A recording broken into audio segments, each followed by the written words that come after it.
may isang rare eye disease. Isang buwan na raw na hindi nakakalabas ng sariling bahay ang respetado at itinuturing na institusyon sa hairstyling at makeup industry.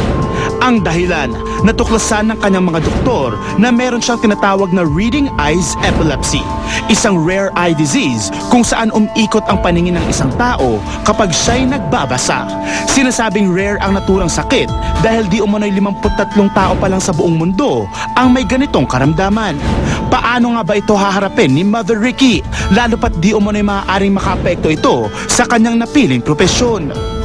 Narito para isiwalat ang buong detalye ukol sa pagsubok na kanyang pinagdaraanan. Mother Ricky Reyes, live na live! Kasama ko na po siya mga taga-Showbiz Central, alive and kicking, si Mother Ricky Reyes. Magandang hapon sa iyo, Pia. Siyempre, sa lahat ng nanonood, magandang hapon po. Sa lahat ng kabadingan sa buong Pilipinas, huwag kayong mag-worry because I'm very, very in good health. Okay, tell me more about this sickness that you have, Mother Ricky. First of all, I'm so glad na hindi pala totoo ang mga nababasa sa tabloids na ikaw ay inatake, nasa bingit na ng kamatayan. That's right. You know, I'm a victim of headline ka ng mga tabloid. Mother Ricky inatake, pero hindi naman nila binasa ko ano yung inatake sa loob. Yung umaatake sa akin is only a form of allergy. Ni wala ngang medisina na katapat ito.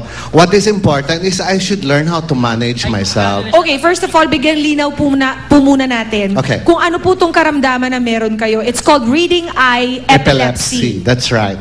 What is I it exactly? discovered this 7 years ago. 7 years ago, I had a seizure. Nagbabasa lang ako ng dyaryo. All of a sudden, I felt parang inaantok ako. Then I woke up, I was already in the hospital. So, tinignan ako lahat ng neuro, nag-MRI, walang nakita lahat. Everything is so clear on me because you know, I'm practicing a healthy living. I sleep early, I choose the food I eat, I exercise.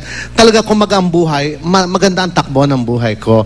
So, sabi nila, tinanong ako kung ano mga ginagawa ko, ba't nagkaganon. So they had a diagnosis that reading eye epilepsy, na kung saan yung nerve ng socket ng mata mo nagko-collapse, parang nag-short circuit. Para ba ito yung socket natin, may mga nerve going to the brain for you to understand what you're reading. Yung akin, pag sobrang pagod na ng kababasa, nagko-collapse. Nagsha-shutdown. Nagsha-shutdown. So ano po ang nangyayari sa inyo exactly? Epilepsy. You lost consciousness. Epilepsy. Kumbaga sa kabadingan, nagbibinakla yung mata ko dahil nagtititirik na ganyan. Pero yung katawan niyo po goes into convulsions, you told me. Yes. At saka nawawalan kayo ng malay. Walang malay. The first I had 7 years ago was 4 hours I was out of my sight. Nothing at all. Wala akong natatandaan. Nagising ako, nasa ospital ako. So after that, a month and a half ago, I was also reading in my room. Mabuti lang, carpeted yung kwarto ko. Bumagsak ako sa silya ko. Nagising ako, nasa ospital na uli ako. But only for 1 hour and a half, I was out of my sight. Kasi basa ako ng basa. Pagka nagbabasa ako, pag sobra na yung basa ko, yung mata ko medyo dumutuling na ganyan. So ano po ang kailangan ninyong gawin to manage myself? So pagkakailangan, pag titingin ka sa isang bagay, hindi mo tatagalan, titingin ka ulit sa titingin ka ulit. Hindi dapat nakapokus. You cannot focus on one thing for too long. That's right. Pero ang napili niyo pong profesyon is very dependent on your eyesight. That's and you need to focus on it. That's right. So paano po yun? Okay naman ako. I'm so happy. I'm doing a lot of things. And it doesn't affect my job because, you know, I'm more in the management system now. Okay. I don't do anymore so much as I used to, you know. Kumbaga, minamanage ko na lang mga tao ko, mga managers ko, and the business. And that requires brain. Doon naman tayo magaling. You know, ang nakakatuwa lang yung bang, you know, nung tinignan namin sa internet, ano ba ito, lintik na sakit na ito? Reading eye epilepsy. My God, 52 cases lang. Only so in the whole world. So if I put my name there, I'm the 53rd case. Diba? So rare, diba? I don't know whether to tell you to get well or to congratulate you, No, kasi, you know, in fact, my partner asked my neuro doctor, what should I do pagka yan ay inatake ng kaya? Nothing. You will not do anything. Let him lie down and he will go back to himself again. That's simple. Okay. So, ang importante lang, yung wag kang mababagsak, wag kang mababagok, yun ang pinaka-importante. ang wish po namin, Mother Ricky, ay mag-ingat po kayo. I'm very careful about my life. Oo, make sure lang po na you don't focus too much on something if you're like in a public Pia, place. I remember, before I used to read 7 newspaper in the morning. Ngayon, 3 na lang. At saka hindi ko na masyadong binabasa. Ini-scan ko na lang, tinitignan ko na lang. Dahil I will ask my partner, oh, no daw, and chismis na latest. And then he will just make kwento to Well, me. Mother, we are glad that you are well, that there's Thank no you so truth much. to... You know what? One thing I discover, there's so many people who loves me so much. There's so many people who Are nagmamalasakit concerned about that you. wherever I go, para, Mother, yung nakaganyan sila. Wait, ano ba kayo? Mga luka-luka kayo? Buhay pa ako, no? Chusera kayo. You know, even Mother Lily, naku, concern na concern. Tumawag pa sa Mother Lily, thank you so much for the Yun concern. yung silver lining dun Yes. sa intrigang ito. Ewan ko ba? Sabi And ko, there's more, hindi naman ako Mother. artista, hindi naman ako singer, but you know what I felt is there's so many people who really looking at you, Yes. especially the hairdressing profession.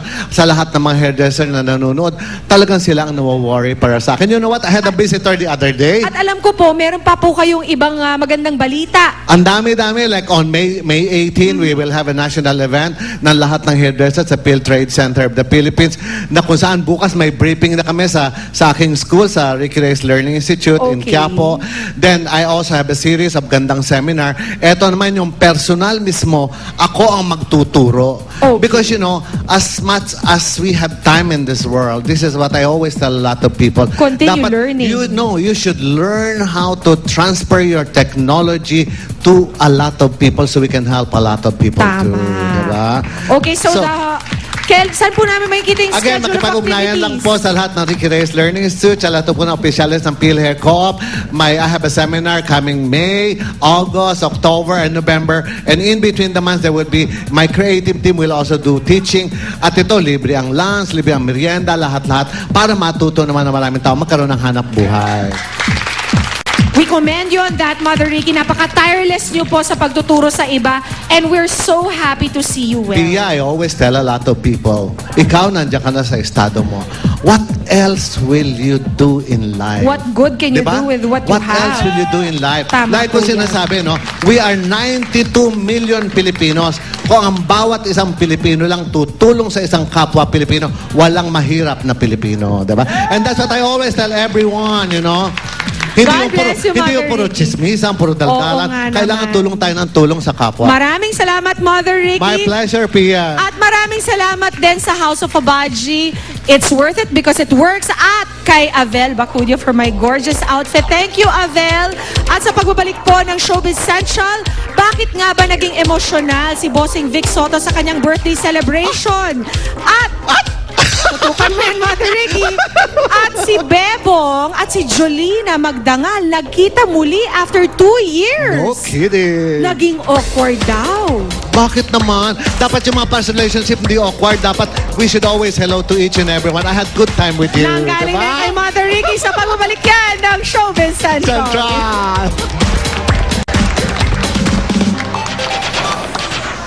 Tutukan, 2 taon matapos mag-break, Jolina at Bebong nag-cruise ang landas. Ang kanilang reaksyon sa isa't isa nahuli ng kamera. Dating sikat na contestant sa Survivor Philippines, silalaya sa apartment dahil hindi nakabayad ng upa. Oh, kailangan ko mabuhay. Nangarap ako, hindi lang para sa sarili ko, kundi pati sa pamilya ko. Vic Soto, bakit naging emosyonal sa backstage sa celebration ng kanyang birthday sa Bulacan?